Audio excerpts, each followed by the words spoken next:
Hey, it's Dan here, how you doing? Here I am in Seward in Alaska, and today JR and I have been out on a boat that we chartered to go and see some wildlife, and we used all of our Outex kit because, as you can see, there's lots of water around us.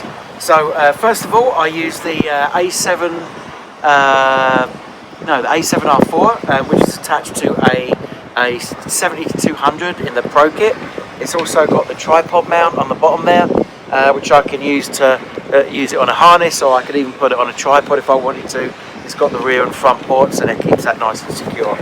We also took out for the wide shots, this is the Nikon Z7II with the 24-70 on it, again with a rear port, and it's a beautiful bit of kit, and it kept the camera nice and dry.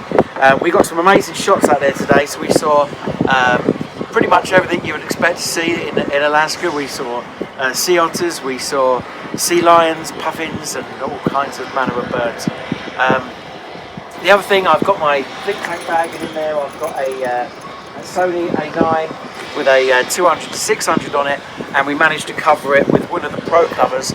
Not entirely, but enough to give it some waterproofing and water resistance to the main body. But we had an awesome time, and maybe check out the channel later on and you'll see various bits of footage and images that we both shot while we were here in Seward in Alaska.